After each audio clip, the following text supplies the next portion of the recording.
एक लटका हुआ दिखा, कहीं बंदूक रखने का शौक तो कहीं बंदूक से खौफ।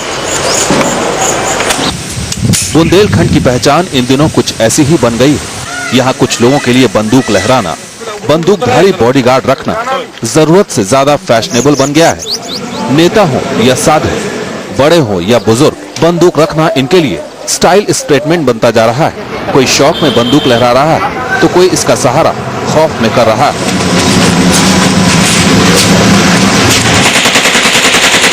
बुंदेलखंड के बीहड़ में रहने वाले डाकू इन बंदूकों से न सिर्फ अपहरण का खेल खेल रहे हैं, बल्कि गांव वालों को ब्लैकमेल भी कर रहे हैं, वो भी सिर्फ पानी के लिए।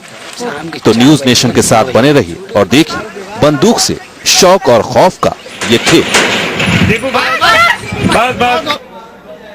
तो देखा आपने, कहीं शौक तो कहीं खौफ। बुंदेलखंड और बंदूकें एक दूसरे की पूरक बन चुकी हैं। अगर आप भी बुंदेलखंड के तमाम इलाकों में घूमेंगे तो आपको ज्यादातर लोगों के पास लाइसेंसी या फिर गैर लाइसेंसी बंदूकें जरूर नजर आएंगी।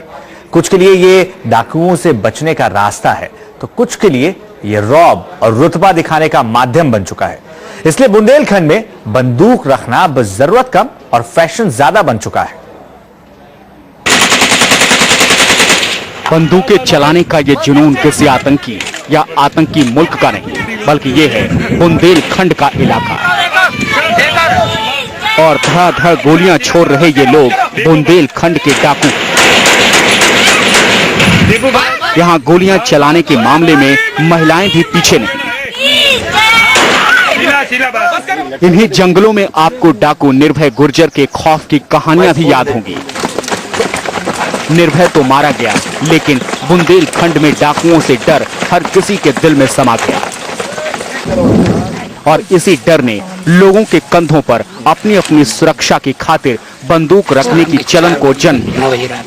लेकिन कल तक जो बंदूकें सुरक्षा की खातिर इलाके के लोगों के लिए जरूरत थी, वो आज यहाँ फैशन बन चुका है। डाकुओं की आवाजाही भले ही कम हो गई हो, लेकिन लोगों के कंधे पर बंदूक रखने की जरूरत अब स्टाइल बन चुकी है। यही वजह है कि बुंदेलखंड में आप कहीं भी जाएं, किसी भी गांव में घूमें, आपको ज्यादातर लोगों के पास बंदूक या पिस्टल जरूर मिल जाएंगे। चाहे आप किसी शादी विवाह या नाच गाने के फंक्शन में जाएं, या फिर किसी नेताजी के चुनाव प्रचार में, हथियारों की नुमाइश आपको हर जगह दिखाई देगी। लेकिन ये हथियार लाइसेंसी हैं या गैर लाइसेंसी, बस इसकी कोई गारंटी नहीं। लेकिन हाँ, यहाँ के लोगों के लिए बंदूकें रखना अब गर्व की बात बन चुकी है। यहाँ उत्तर प्रदेश के बुंदेलखंड इलाके में रिवाल्वर या राइफल या बंदूक होना बड़ी गर्व की बात मानते हैं लोग। इलाके में बंदूकें हमेशा कहर बरपाती रही हैं, चाहे वो गोली डाकुओं की ओर से चली हो या फिर गांव वालों की बंदूक से। खून हमेशा गांव वालों का ही बहा। इसने तमाम लोगों की जान बचाई तो कई लोगों की जान भी गई।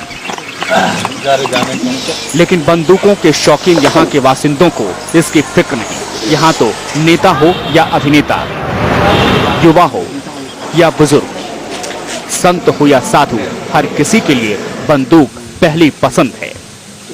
Team news nation. तो देखा आपने, अगर आप किसी ऐसी जगह पर हैं जहां पर बंदूक रखना गर्व की बात हो, तो समझ जाइए आप बुंदेलखंड में, जहां नेता हो या दबंग, हर किसी के लिए बंदूकें बेहद जरूरी नजर आती हैं। और इसके लिए वो महंगी से महंगी कीमत अदा करने को भी तैयार नजर आते हैं।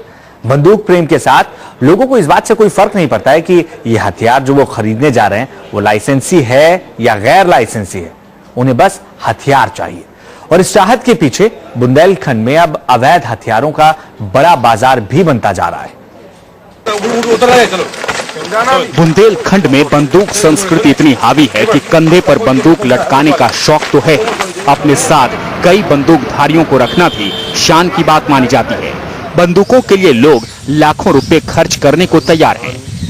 आखिर क्यों बुंदेलखंड में आम लोगों के लिए बंदूकें जरूरी हैं? इसके लिए लोगों के पास दलीलें भी हैं।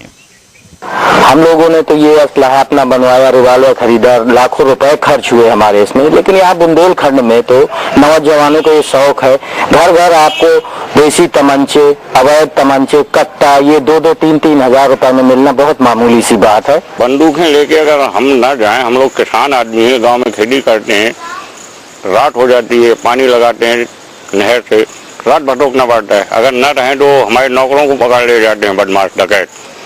हम लोग रहें, हम लोगों को पकड़ के ले जाते हैं। हम लोगों ने तो गांव सिर्फ इसलिए छोड़ दिया, वहाँ सुरक्षा नहीं है, बंदूकें रखने के बाद भी सुरक्षा नहीं। हमें कम से कम 2-2, 4-4 असलहा रखना पड़ते हैं, तब हम लोग पानी लगा सकते हैं। बुंदेलखंड इलाके में बंदूकें हमेशा कहर बरपाती रही हैं।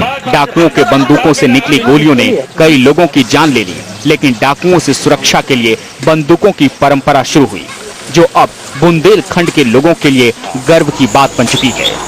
इलाके के ज्यादातर असरदार और दबंग लोगों के पास लाइसेंसी बंदूकें हैं। जरा इन नेताजी को देखिए, ये भी बंदूक प्रेमी हैं। ये जहां भी जाते हैं, बंदूकधारियों की फौज साथ साथ चलती है। बंदूकधारियों को साथ में लेकर चलने में ये अपनी शान समझते हैं।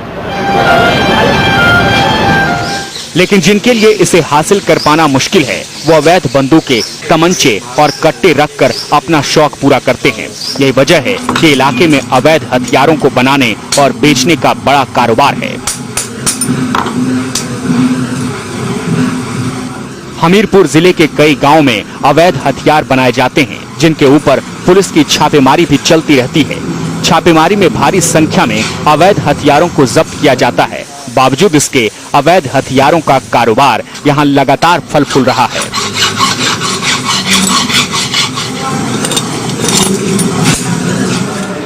बुंदेलखंड में लाइसेंसी और गैर लाइसेंसी हथियारों का बड़ा जखीरा है। माना जाता है कि इलाके में जितने हथियार हैं, वो सेना की एक टुकड़ी से मुकाबला कर सकता है।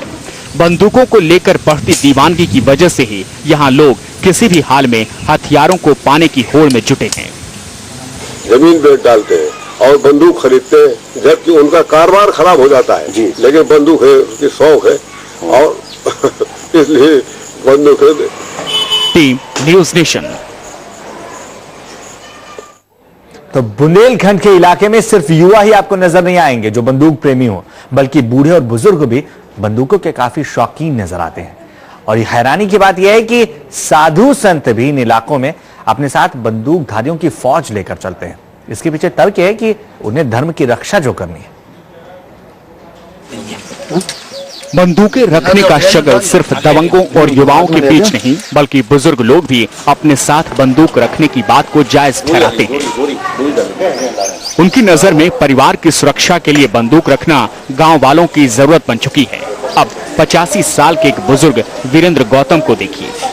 ये बताते हैं कि उनके घर में जो लाइसेंसी बंदूक है, वो पूर्वजों के जमाने से है। वीरेंद्र ये दावा भी कर रहे हैं कि बंदूकों के बगैर वो डाकुओं से मुकाबला नहीं कर सकते। वो हमारे पिताजी के जमाने से बंदूकों के लाइसेंस है और कभी भी कोई हमारे बंदूकों से कोई घटना नहीं घटी। लेकिन अगर हमारे बंदूक न हो तो आए दिन लूट होती है, उससे सुरक्षा भी होती है। और बंदूकों से ये खतरा है कि नए लाइसेंस लोग बनवा लेते हैं और उनको ये पता नहीं है कि इसमें कि क्या होगा। तो चाहे जितना बड़ा फंक्शन हो, बंदूकें चलाते हैं, आए दिन पेपर में निकलता है। गांव के बुजुर्गों को खेत खलिहानों के फसलों को बचाना है, लेकिन इन साधु संतों का क्या, जिनके पीछे बंदूकधारी का पूरा दस्ता खड़ा है। ये हैं रतन ब्रह्मचारी। बंदूकधारियों से चौतरफा घिरे रतन ब्रह्मचारी एक मंदिर में महंत हैं और बंदूकों के साए में रहना इनका भी शौक बन चुका है। ये जहां जाते हैं, जहां बैठते हैं, उनके साथ करीब 1 दर्जन बंदूकधारी हर वक्त तैनात रहता है। लेकिन इनकी दलील बड़ी दिलचस्प है। अस्त्र शस्त्र के सहारे ये धर्म की रक्षा करना चाहते हैं। किसानों की तरह इन्हें डाकुओं से नहीं, बल्कि भूमाफियाओं से निपटना है। और अपने बंदूक प्रेम को जायज ठहराने के लिए रतन ब्रह्मचारी भगवान राम की मिसाल पेश करते हैं। यह आदिकाल से चला आ रहा है। त्रेता युग में भगवान श्री राम ने भी शस्त्र धारण किया था, राक्षसों के संहार के लिए और धर्म की रक्षा के लिए। इसी प्रकार से वर्तमान में साधु संतों की हत्याएं हो रही हैं। वो अपनी सुरक्षा के लिए और अपने धर्म की रक्षा के लिए, धर्म स्थानों की रक्षा के लिए, भूमाफियाओं से निपटने के लिए अपराधियों से निपटने के लिए शस्त्रों की आवश्यकता है। यानी बुंदेलखंड में हर किसी के भीतर बंदूक रखने की चाहत है और पूछने पर बेबाकी भरा जवाब है कि आखिर बंदूक उनके लिए क्यों जरूरी है। Team news nation. बुंदेलखंड में बंदूकें रखना आम बात तो है, लेकिन बंदूकों से होने वाले तमाम फायदों के बावजूद वो इंसानों की मुसीबत और तकलीफें भी बढ़ाता है, और ये बात खुद इलाके के बंदूकधारी ही कबूल करते हैं। बुंदेलखंड में गन स्टाइल की जड़ें बहुत गहरी हैं। यहाँ बंदूक के लिए मारामारी इतनी है कि लोग लाइसेंस पाने के लिए जमीन जायदाद बेचने से भी हिचकते नहीं। इलाके में बंदूक रखना स्टेटस सिंबल माना जाता है। कोई डाकुओं से सुरक्षा की दुहाई देता है तो कोई खेत खलिहानों की। लेकिन बंदूकों से फायदों के साथ साथ नुकसान भी है, और इस बात से गांव के लोग भी अनजान नहीं।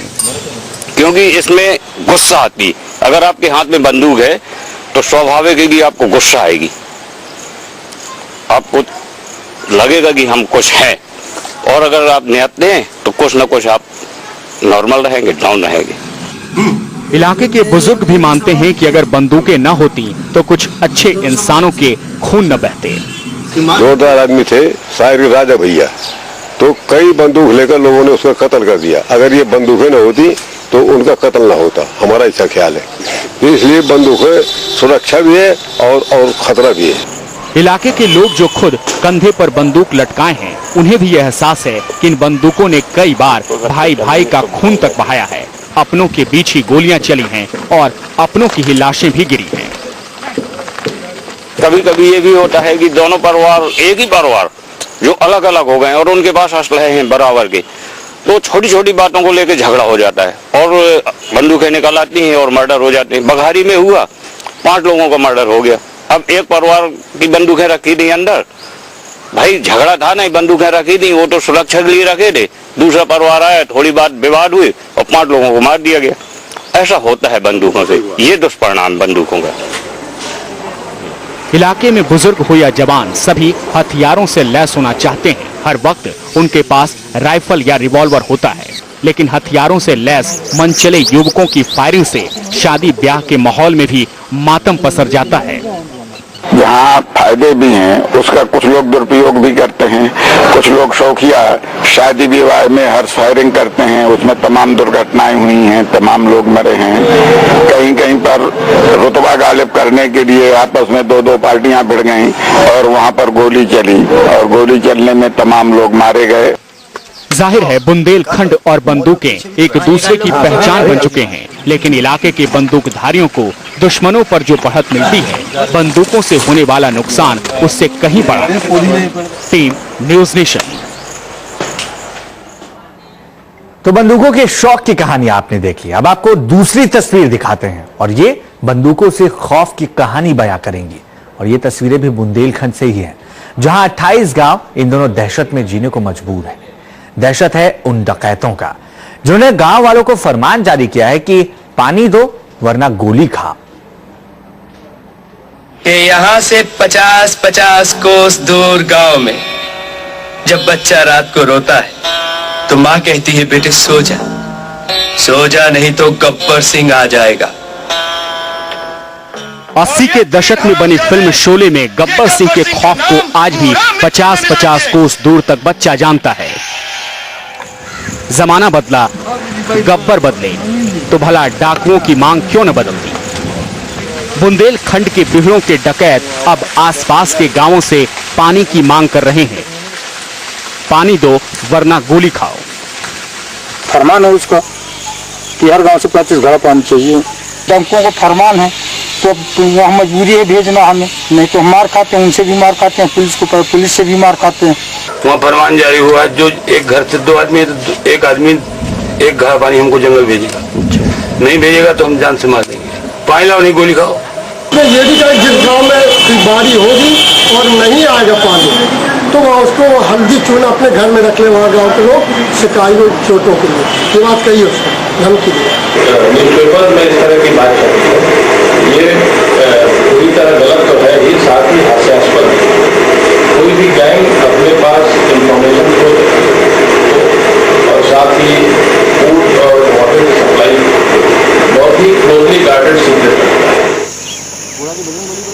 बुंदेलखंड के इलाके में पानी के हालात हमेशा बदतर रहे हैं, लेकिन जब इस बार मानसून ने आंख मिचौली का खेल खेला और पानी ने गांव वालों को खून के आंसू रुलाए, तो डाकुओं ने भी अपना रंग बदला है। कभी पैसों और अनाज की मांग करने वाले डाकुओं ने अब पानी की मांग शुरू कर दी है।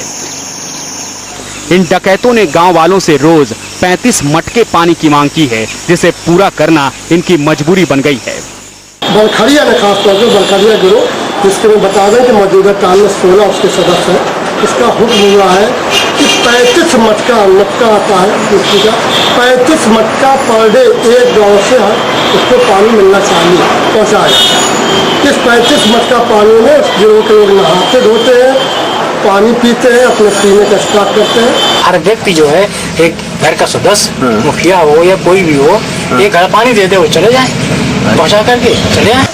इस फरमान के बाद सिरों पर पानी से भरा घड़ा, हाथों में पानी की बाल्टियां और प्लास्टिक के बड़े बड़े डब्बों में भरा पानी लेकर जंगल की ओर जाते गांव वाले। ये नज़ारा बांदा और चित्रकूट जिले के हर गांव में दिखाई दे रहा है। पानी लेकर जंगल जा रहे ये आदमी औरतें डाकुओं को पानी पहुंचाने जा रहे हैं। बांदा जिले के महुई, कुलसारी, गोबरी, पियारा और चित्रकूट जिले के ददरी, रुकमा और मारकुंडी जैसे 4 दर्जन गांव में डाकुओं का फरमान जारी हो चुका है। गांव वालों की मजबूरी है बीहड़ों तक पानी पहुंचाना। पानी निकालने के लिए करीब 400 मीटर दूर जाना पड़ता है। इसके बाद पानी निकालकर 2 किलोमीटर दूर जाकर डकैतों के गढ़ में पानी मुहैया कराना होता है। तो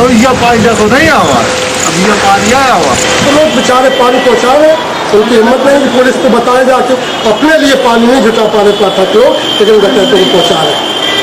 जारा माफी गाँव में पीएससी का कैंप लगा है।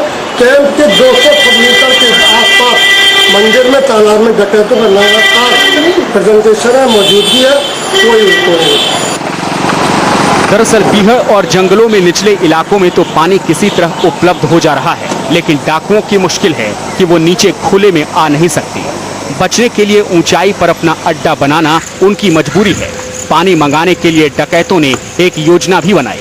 इसके तहत डकैतों ने 3 गांव में झुंड बनाए हैं।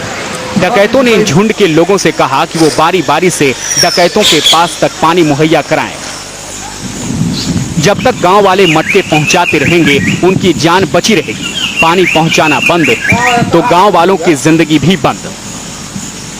Rizwan Ali, news nation, Banda. यह कहानी सुनने में थोड़ी फिल्मी जरूर लगती है, लेकिन यह हकीकत है। लेकिन सवाल यह उठता है कि आखिर डाकुओं ने पानी की मांग रखी क्यों और इसके पीछे की वजह क्या है, यह जानना भी बेहद जरूरी है। मॉनसून की मार देश के ज्यादातर हिस्सों में पड़ी है। मॉनसून के कमजोर रहने से देश भर में सूखा पड़ा है। देश की आधी आबादी पानी की कमी से परेशान है, लेकिन बुंदेलखंड इलाके के लोगों की हालत और भी बुरी है। मॉनसून के कमजोर रहने से बुंदेलखंड इलाके में पानी का घोर संकट उत्पन्न हो गया है। पानी के लिए वहां के लोग त्राहिमाम कर रहे हैं। तालाब, पोखरे, झरने, चौहड़, कुएं सब सूख गए हैं। जहां एक तरफ इंसानों के साथ पशु पक्षियों को भी पानी की किल्लत से जूझना पड़ रहा है, ऐसे में इन इलाकों में रहने वाले डाकू इससे कैसे बच सकते थे। सूखे का असर डाकुओं के ऊपर भी वैसा ही पड़ा है जैसा आम आदमी के ऊपर। सूखा पड़ गया है, पानी नहीं है। पानी की यहाँ बड़ी तबाही है। यहाँ से पानी लेके जाते हैं तो रास्ते में बदमाश मिल जाते हैं, वही छीन लेते हैं। जानवर अन्ना हो गए हैं और जानवरों के लिए भी पानी नहीं है। यहाँ पानी की तराही मची हुई है। पानी पीने की किल्लत है। जो जंगल में रहते हैं जंगलवासी, वो अपना फरमान जारी किया कि किसी प्रकार से हमारा जीविका भी चल सके। पानी के सभी स्रोत खत्म हो जाने की वजह से बांदा और चित्रकूट इलाके के जंगल में रहने वाले डकैतों के पास भी पानी की किल्लत हो गई है। पानी की किल्लत ने डकैतों के लिए भी जीना दुभर कर दिया है। ये है कि पानी लाओ, नहीं परेशान करेंगे, मार भी सकते हैं, जान से हाथ पैर तोड़ देंगे, कुछ भी कर सकते हैं। हमेशा दूसरों पर रौब जमाकर अपनी जिंदगी चलाने वाले डाकुओं के लिए पानी ने एक बड़ी समस्या खड़ी कर दी है, जिससे निपटने के लिए डाकुओं ने गांव वालों के सामने फरमान जारी कर दिया है। एक ऐसा फरमान जिससे पहले से परेशान चल रहे गांव वालों की परेशानी को और बढ़ा दिया है। जो लोग खुद अपने लिए पानी की पूरी व्यवस्था नहीं कर पा रहे हैं, उन्हें अब डाकुओं के लिए पानी का इंतजाम करना पड़ रहा है। बुंदेलखंड इलाके में खाने से ज्यादा जरूरी पानी है और बताया जाता है कि हर साल यहाँ के डकैत मानसून आते ही एक्टिव हो जाते हैं, लेकिन इस बार मानसून न आने की वजह से ये लोग जंगल में ही छिपे हुए हैं और इसलिए वो बाहर जाने की जगह गांव में ही पानी मंगवाकर अपनी बुनियादी जरूरतों को पूरा कर रहे हैं। मौजूदा में इसलिए ज़्यादा शिद्दत से उनको पानी पहुंचाना पड़ रहा है कि बारिश हुई नहीं है। सारे जो चौहड़ कहलाते हैं पाथा क्षेत्र में चौहड़ होते हैं, छोटे छोटे पानी गड्ढे, झरने, कुएं, ये सब सूख चुके हैं।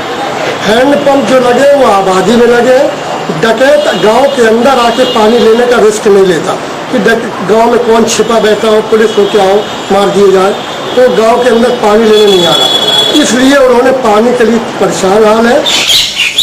ऐसा नहीं है कि डाकुओं ने पहली बार कोई डिमांड की हो या फिर फरमान जारी किया है। जोहान लाया, इससे पहले भी गांव वालों को लूटा जाता था, लेकिन तब ये डाकू लोगों को डरा धमकाकर धन दौलत लूटते थे। बेटी के बारातियों को खिलाने के लिए रखिए। पहले जब डकैत गांव में आते थे तो खाने और रुपयों की मांग करते थे। क्या लाए हो धौलिया? क्यों है मालिक? लेकिन पानी की कमी की वजह से डाकुओं की डिमांड भी बदल गई और धन दौलत लूटने वाले डाकू अब पानी दो नहीं तो गोली खाओ का फरमान जारी कर पानी लूट रहे हैं। Rizwan Ali, news nation, Banda. तो देखा आपने, पानी की वजह से लोगों की जान पर भी बनाई है। लेकिन हैरानी वाली बात यह है कि जिन इलाकों में गांव वाले पहुंच पाते हैं, जिन गुंडों के पास, जिन डाकुओं के पास गांव वाले जा रहे हैं, पुलिस वहां अब तक नहीं पहुंच पाई है। दरअसल बिहार का पूरा इलाका बलखड़िया गैंग से खौफ खाता है और इसी बलखड़िया गैंग ने पुलिस के साथ साथ गांव वालों के